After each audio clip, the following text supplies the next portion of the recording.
नमस्कार। Breaking news में बड़ी खबर आपको बता दें कि संभल में हमें रोजाना बुलडोजर एक्शन देखने को मिल रहा है। सरकार अवैध अतिक्रमण, अवैध निर्माण पर बुलडोजर चला रही है, जिसपे समाजवादी पार्टी के नेता इकबाल महमूद ने बड़ा बयान दिया है। उन्होंने कहा है कि अगर सरकार को बुलडोजर चलाना ही है तो वो मस्जिद के इर्द गिर्द क्यों चला रही है। ऐसे बहुत से इलाके हैं जिसपे बुलडोजर कार्रवाई होनी चाहिए, लेकिन मस्जिद के आसपास के मकाने को ही निशाना बनाया जा रहा है। तो इसी खबर पर ज्यादा अपडेट के साथ मेरे साथ मौजूद है मेरे सहयोगी हर्ष भारद्वाज। तो सर, इकबाल महमूद का ये बयान बहुत बड़ा है, जिसमें वो कह रहे हैं कि मस्जिद के आसपास के इलाकों को ही एकदम निशाने पे लाया जा रहा है। देखिए, ये तो उन्होंने कहा ही है, लेकिन उन्होंने ऐलान किया है कि संभल में 20 तारीख के बाद एक बड़ा प्रदर्शन किया जाएगा, जिसमें समाजवादी पार्टी के विधायक से लेकर कई कार्यकर्ता और नेता मौजूद होंगे। क्या वाकई ऐसा होगा? क्योंकि देखिए, समाजवादी पार्टी संभल के नाम पर बवंडर काटने की कोशिश कर रही है। हाँ, उनका ये बयान जरूर आया है कि संभल में जो बुलडोजर चल रहा है, चाहे फिर तालाब की जमीन पर हो या फिर कब्रिस्तान की जमीन पर हो, हमें उस पर एतराज नहीं है। अगर उसके कागजात नहीं है तो आप उस पर बुलडोजर चला सकते हैं, लेकिन शाही जामा मस्जिद के आसपास जितने भी घर बसे हुए हैं, आप उसे टारगेट कर रहे हैं कि वो 50-60 साल से रह रहे हैं और वो लगातार अपने दस्तावेजों को भी दिखा रहे हैं। जब आप अभी ये कह रहे हैं कि उनके पास दस्तावेज नहीं है, आप ये कह रहे हैं कि उन्होंने नक्शा पास नहीं कराया, तो आखिर वो घर कैसे बने? आप उस प्रशासनिक अमले पर कार्रवाई क्यों नहीं करते जिन्होंने इन घरों को बसाने का काम किया है? अब इकबाल महमूद ये कहते कहते ये भूल गए कि इनको बसाने का काम उनकी ही सरकार ने किया था। समाजवादी पार्टी की सरकार ने अवैध तरीके से उन्हें बसाया था। तो खुद ही अपनी बातों में इकबाल महमूद फंसते हुए नजर आ रहे हैं। लेकिन इतना तो तय है कि समाजवादी पार्टी आगे आने वाले समय में संभल के नाम का बड़ा फायदा उठाएगी, क्योंकि संभल में हम देख रहे हैं कि संभल अभी लाइमलाइट में बना हुआ है। चाहे फिर बीजेपी की बात करें या फिर समाजवादी पार्टी की बात करें, दोनों संभल से अपना राजनीतिक फायदा उठाना चाहते हैं। क्योंकि देखिए, संभल की अगर बात करें तो संभल में किस तरीके से बताया जा रहा है कि सनातन नगरी है। हाँ, साक्ष्य जो बताते हैं वो वाकई बताते हैं कि संभल सनातन नगरी है, और विधानसभा से लेकर हर एक मंच पर सीएम योगी आदित्यनाथ की तरफ से लगातार संभल की बात की जा रही है, लगातार हिंदुत्व की बात कही जा रही है, और अखिलेश यादव भी संभल का नाम लेने से चूक नहीं रहे हैं। सर, ये जो एक्शन हो रहा है, इस पे समाजवादी पार्टी के नेता इतने आक्रामक क्यों हो रहे हैं? जियाउर रहमान बर्ग भी कई बार कह चुके हैं कि हम प्रदर्शन करेंगे कि अगर इन्हें निशाना बनाया जाता है तो। बिल्कुल, देखिए, समाजवादी पार्टी ने ऐसे नेताओं को काम पर लगा रखा है। समाजवादी पार्टी का जिस तरीके से मुस्लिम वोट बैंक छिटक रहा है, हाल ही में आप एग्जांपल ले लीजिए, कल जो बीएमसी का जो चुनाव परिणाम आया है उसमें तो समाजवादी पार्टी पूरी तरीके से गायब हो गई। और आपने देखा है कि कैसे बीएमसी में एआईएमआईएम ने बहुत अच्छा प्रदर्शन किया है, और समाजवादी पार्टी के जितना भी वोट बैंक था वो उसकी तरफ शिफ्ट हो गया। अब अखिलेश यादव को ये डर सता रहा है कि मायावती भी पूरा जोर शोर लगा रही हैं उत्तर प्रदेश में। एआईएमआईएम की तरफ से भी ऐलान कर दिया गया है कि वो पूरी तरीके से उत्तर प्रदेश में मेहनत ये है करेगी। कि वो अकेले चुनाव लड़ेंगे। बिल्कुल, तो कहीं ना कहीं समाजवादी पार्टी को ये डर सता रहा है कि अगर उत्तर प्रदेश के विधानसभा चुनाव में भी ये मुसलमान वोट बैंक छिटक गया तो उनकी हार निश्चित है, और इसलिए वो डर रहे हैं खासतौर पर मुस्लिम इलाकों में। क्योंकि आप देखिए संभल में कैसे मुस्लिम रहते हैं, ज्यादा से ज्यादा आप बरेली के अंदर देख लीजिए, आप कुंदरकी के अंदर देख लीजिए, कई ऐसे इलाके हैं जो मुस्लिम इलाके हैं, और वहां पर अब मुस्लिम समाज ये सोच रहा है कि हमें क्या समाजवादी पार्टी को वोट करना चाहिए या फिर नहीं करना चाहिए, वो विकल्प तलाश रहा है, और उसको विकल्प अभी एआईएमआईएम नजर आ रहा है। कि आगे आने वाले समय में क्या नजर आएगा ये तो वक्त ही बता पाएगा। फिलहाल हमने ये एग्जाम्पल दिया है कि मुंबई में कैसे उसे एआईएमआईएम एक विकल्प लगा और पूरा समाजवादी पार्टी का वोट बैंक वहां छिटक गया, और इसलिए अखिलेश यादव ये पूरी कोशिश कर रहे हैं कि कैसे संभल के अंदर बवाल काटा जाए, मुसलमानों को ये बताया जाए। क्योंकि आप देखिए, इकबाल महमूद कौन है? मुस्लिम नेता है। जियाउर रहमान बर्क कौन है? मुस्लिम नेता है।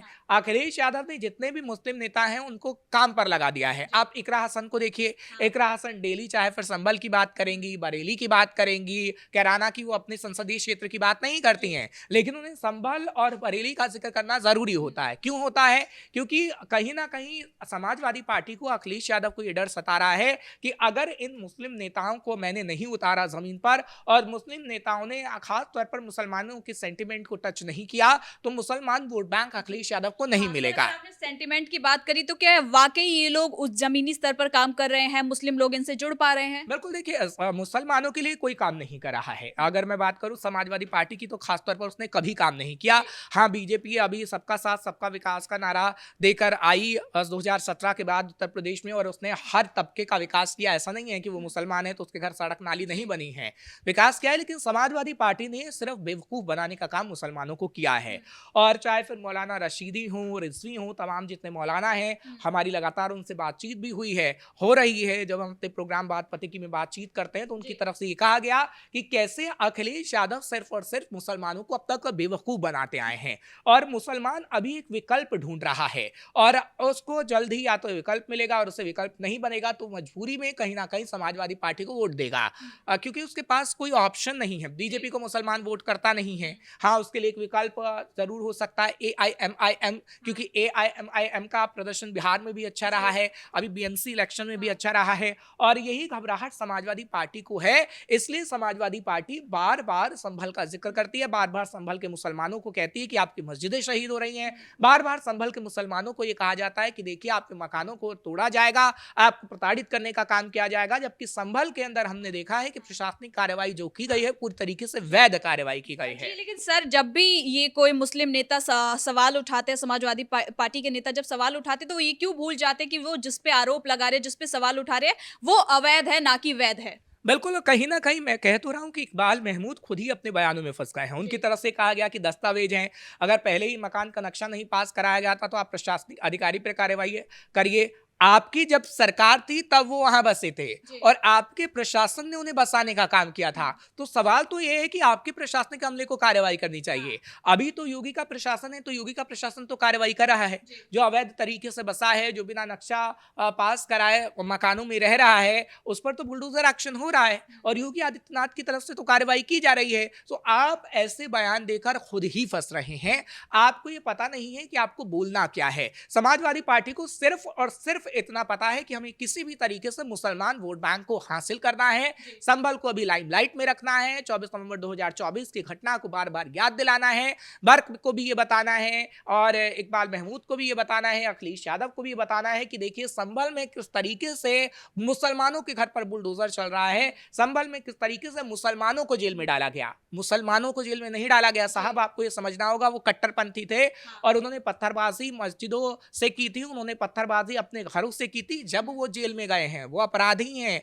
अभी जो जेल में जितने भी लोग हैं संभल के मामले में कोर्ट में मामला है, कोर्ट ये तय करेगा कि वो दोषी है या फिर नहीं है। आप या मैं तय नहीं कर सकते हैं, कोई राजनेता तय नहीं कर सकता कि आप दोषी हैं या मैं दोषी हूं, या मैं नहीं तय कर सकता हूं कि हमारे कैमरा पर्सन दोषी हैं या फिर आप दोषी हैं। खास तौर पर समाजवादी पार्टी को मुसलमान वोट बैंक का ही डर है और इस डर के नाते वो लगातार संभल का जिक्र कर रही है, मुसलमानों का जिक्र कर रही है और इस वक्त अगर इकबाल महमूद का जिक्र करें तो इकबाल महमूद की तरफ से भी यही साफ तौर पर कहा गया है। अखिलेश यादव की भी बात करें, उनके प्रदर्शन को भी बात करें, अब जब 2027 का जिक्र हमने कर ही दिया है तो बिहार में अखिलेश यादव गए थे, कुछ खास प्रदर्शन देखने को नहीं मिला। अब BMC चुनाव में भी देखे तो सपा का कुछ खास प्रदर्शन नहीं रहा, तो यूपी में अब उनका प्रदर्शन कैसे होगा, जैसे बयान भी सामने आ रहे हैं। देखिए, उत्तर प्रदेश में उन्हें वाकई कोई बड़ी रणनीति बनानी होगी, मुसलमान वोट बैंक को जोड़ कर रखना होगा। अभी तो वो कोई ऐसा काम नहीं कर रहे हैं। हाँ, हमने जरूर देखा है कि पीडीए को लेकर वो कह रहे हैं कि हम पीडीए की लगातार बैठक करेंगे, गांव-गांव में जाएंगे, लेकिन कब जाएंगे? अब तो 2026 आ चुका है, जनवरी भी आप समझिए कि निकल ही गया है। तो 9 से 10 महीने या पूरा 1 साल भी अगर रह गया है तो आपको मेहनत करनी होगी, क्योंकि पूरा 5 साल तो आपने किया नहीं मेहनत। आप कहीं शादियों में घूम रहे थे, तो कहीं आप इधर उधर घूम रहे थे, तो कहीं आप दरगाह पर चादर चढ़ाने चले गए थे, लेकिन आपने कोई रणनीति बनाई नहीं। बीजेपी पूरे 5 साल काम करती है, लेकिन अखिलेश यादव का कोई अता पता नहीं रहता। अखिलेश यादव अगर अपने पिता से भी कुछ सीख पाते तो शायद वो लोगों के घरों में जाते, उनकी हालातों को समझते कि हाँ देखिए, अगर जनता के लिए काम नहीं हुआ है तो जनता की आवाज को मुझे उठाना है। लेकिन अखिलेश यादव ने तब तो वो नहीं किया और यही वजह रही कि उपचुनाव में कुंदरकी में वो बुरी तरीके से हार गए हैं। और जब मुसलमानों से मीडिया कर्मी बात करने गए, खास तौर पर हमने भी पूछा, तो उनकी तरफ से कहा गया कि मुसलमानों को आज तक बेवकूफ बनाया गया। अब देखिए, कोई बड़ा मुस्लिम चेहरा तो है नहीं अखिलेश यादव के पास। आजम खान इस वक्त जेल में है, तो इस विधानसभा चुनाव में आप खास तौर पर देखेंगे कि मुसलमान वोट बैंक कहीं छिटक ना जाए, उसी के लिए नए नए नेताओं को तैयार किया जा रहा है, चाहे फिर जियाउर रहमान बर्क हो या फिर इकरा हसन हो या फिर इकबाल महमूद हो, ऐसे जो नेता हैं। क्योंकि देखिए, ये चेहरे अभी बने हुए हैं और इन चेहरों को अभी उतारने का काम अखिलेश यादव कर रहे हैं। जमीनी स्तर पर कि आप जाइए, मुसलमानों के दर्द को समझिए या मुसलमानों को भड़काने का काम करिए, तो ऐसे नहीं चलता। आपको एक रणनीति बनानी होगी, उस पर काम करना होगा।